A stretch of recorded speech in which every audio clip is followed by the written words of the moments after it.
দাদা দাদা দাদা দাদা কেশপুরে আগুন জ্বলছে, গোটা কেশপুরে আগুন জ্বলছে। আগুন জ্বলছে মানে রাস্তায় আগুন জ্বালিয়ে বিক্ষোভ কে করছে?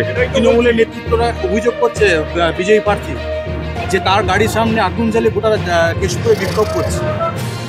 তুমি আমার সঙ্গে কি করছে? কি কভার করো? জ্বলছে আগুন, কি বলবেন? আমি কি বলবো, আমি তো শান্তিপূর্ণ। উনি কাল থেকে যেভাবে কেশপুরের পিছনে পড়েছেন, ইনফ্যাক্ট যখনই বক্তৃতা রেখেছেন তখন কেশপুর করেছে। এখন কেশপুরে যদি সন্ত্রাস হয়ে থাকে তো উনি নিজের কথাবার্তার মধ্যে সন্ত্রাসটা বাড়াচ্ছে। মানে আমি যতই শান্তিপূর্ণ, আমি তো যাচ্ছি, দেখতেই তো পাচ্ছেন আপনারা আমার সঙ্গে ঘুরছেন, এবং আমরা এই এমন এমন জায়গায় গেছি যেখানে বিজেপি মানে লিডে আছে, বা যেখানে বিজেপি খুব ভালো হোল্ডে আছে, কিন্তু আমাকে থেকে কোনো বিক্ষোভ দেখা যাচ্ছে। মানুষ যেভাবে ব্যবহার করবে সেভাবে তো রিটার্ন পাবে। উনি যেভাবে কেশপুরকে গত 3 মাস ধরে আক্রমণ করে গেছেন, যেভাবে কথাবার্তা বলে গেছেন, এবং কালকে রাত্রে উনি কেশপুরে ছিলেন, টাকা বিলিয়েছেন, যেটা আমরা বলেছি কালকে, এবং সকাল থেকেই কেশপুর কখনো পুলিশকে চমকাচ্ছেন, সিআরপিএফ কে চমকাচ্ছেন, কখনো মানুষকে ধমকাচ্ছেন, চমকাচ্ছেন। আমার মনে হয় কি উনি ইচ্ছে করেই সন্ত্রাসটাকে বাড়াচ্ছেন তার কথাবার্তার মাধ্যমে। 3 মাস ধরে তো দেখছেন ওনার ব্যবহারটা কেমন।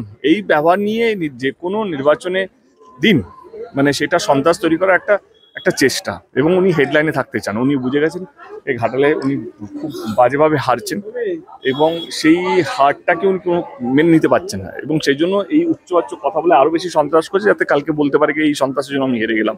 উনি নিজেকে কোনোদিনও দোষ দিচ্ছেন না।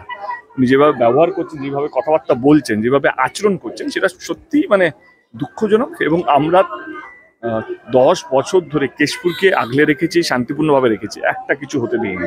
যেইটা আমার কাছে খবর ছিল সেই খবরটা দেওয়ার পর সেটাও হতে দিইনি যে মার্ডার হবে বা অমুক হবে। সেটা যখন খবর আমি জানি এটা বললেই তখন ওরা সতর্ক হয়ে যাবে। সেই জন্য কেশপুরকে বাঁচানোর জন্য সমস্ত কিছু কাজ করেছি আমি। আজ অব্দি 3 মাসের একটা কিছু ইনসিডেন্ট নেই। আজকে উনি সকাল থেকে নিজে শুরু করেছেন এই কথাবার্তাগুলো, এবং উনি চাইছিলেন কি এই ঝামেলাটা হোক, যাতে উনি আবার হেডলাইনে থাকবেন এবং সারাদিন হেডলাইনে। এবং আমি এইটুকু বলে দিই আপনাদের মাধ্যমে, আজকের ওই দিনটা নেই কি সারাদিন তুমি যে শিরোনামে থাকবে আর তোমাকে মানুষ ভোট দিয়ে দেবে। যে মানুষের মধ্যে থাকবে, মানুষের জন্য কাজ করবে, যে ভদ্র ব্যবহার করবে, যে ভালোবাসবে মানুষকে, সেই এবারে ভোটে জিতবে। তুমি কি যাবে কেশপুর?